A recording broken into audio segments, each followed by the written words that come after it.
नमस्कार, माझे नाव नीलम मोरे. माझे नाव पुष्कर बापू मंडले. आमच्या प्रोजेक्टचं नाव आहे कचरा व्यवस्थापन ही काळाची गरज. हा प्रोजेक्ट आम्ही यासाठी बनवला आहे की शहरात कचरा वाढत आहे. दिल्लीमध्ये कचऱ्याचे ढीग लागत आहेत. दिल्लीमध्ये कचऱ्याचे मोठ्याच्या मोठे ढीग लागत आहेत. मग तो कचऱ्याची कुठेतरी विल्हेवाट लागली पाहिजे म्हणून हा उपक्रम आहे. हा जर का आपण अंमलात आणला तर बऱ्याच लोकांना उद्योग निर्मिती होणार आहे. परत बऱ्याच समाजोपयोगी गोष्टींची निर्मिती होणार आहे. ह्यामध्ये थोडक्यात काय होणार आहे तर हे जे सर्व शहरातील लोक दिसत आहेत, हे शहरातील सर्व कचरा गोळा करून इथे आणतात. इथं आणल्यानंतर इथं कन्व्हेअर बेल्ट, इथून मिक्सिंग चेंबरमधून इथं इथून कचरा इथं जातो. इथं मिक्सर आहे, कटिंग कन्व्हेअर आहे. इथं काय होतं तर कचऱ्याचे जे मोठ्या मोठ्या पिशव्या होते तो त्याचा बारीक भुगा केला जातो. बारीक भुगा झाला की इथून पाईपलाईन आहे, पाईपलाईनमधून ह्या टँकमध्ये येतो. इथं जाळले जाते, तो कचरा जाळला जातो. जाळून जे प्लॅस्टिक खाली राहते ते प्लॅस्टिक इथून इथे येते. या प्लॅस्टिकपासून तिथं नाही, या प्लॅस्टिकपासून येते. यामध्ये ताडपत्री तयार होते. यामध्ये आपण आतमध्ये बघू शकता, इथं ताडपत्री तयार करण्याची मशीन आहे, इथं आतमध्ये येते.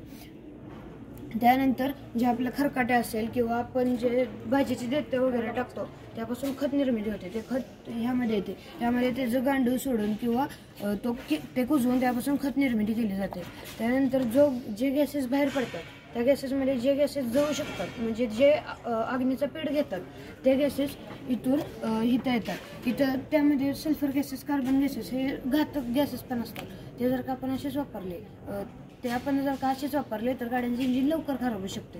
म्हणून इथे फिल्टर आहे, बायोफ्युल फिल्टर. इथून तो गॅस फिल्टर होऊन जातो आणि जे इथे जे सल्फर गॅसेस आणि कार्बन गॅसेस असतात ना ते इथून इंकमेकरमध्ये जातात. इंकमेकरचं काम आहे की सल्फर गॅसेस, कार्बन गॅसेस जे घातक गॅसेस असतात त्या गॅसेसपासून शाई तयार करणे. त्यानंतर जे इथून येतं, इथं काय होतं तर इथं त्या गॅसवरती जो जळू शकतो त्या गॅसवरती उच्च दाब दिला जातो. उच्च दाब देऊन त्याचं लिक्विड केलं जातं. ते लिक्विड म्हणजे फ्यूल असतं, ते लोक गाड्यांमध्ये टाकून विकत घेऊन यूज करू शकतात. त्यानंतर जे उर्वरित गॅसेस असतात त्यामध्ये आपल्याला प्रदूषण कमी करायचे, वाढवायचं नाहीये. म्हणून इथं पण एक फिल्टर आहे, एअर फिल्टर. त्यामुळे तो गॅस फिल्टर होणार. तो फिल्टर झाल्यानंतर त्यातले पण कार्बन गॅसेस, सल्फर गॅसेस साईडला होऊन इथून इंकमेकरमध्ये येणार. इंकमेकरमध्ये आल्यानंतर जो उर्वरित गॅस आहे तो इथं येतो. गॅसची कॅबिलिटी आहे की गॅसला हीट दिली की गॅस एक्सपांड होतं आणि प्रेशर क्रिएट होतं. ते व्हॅबिलिटी वापरली, इथे हीट दिली जाते, प्रेशर क्रिएट होतं. मग इथून नोझलमधून छोट्याशा नोझलमध्ये टर्बाईनवरती टाकला की टर्बाईन फिरतो आणि इलेक्ट्रिसिटी क्रिएट होते. यामध्ये टोटल 5 गोष्टींची निर्मिती होते.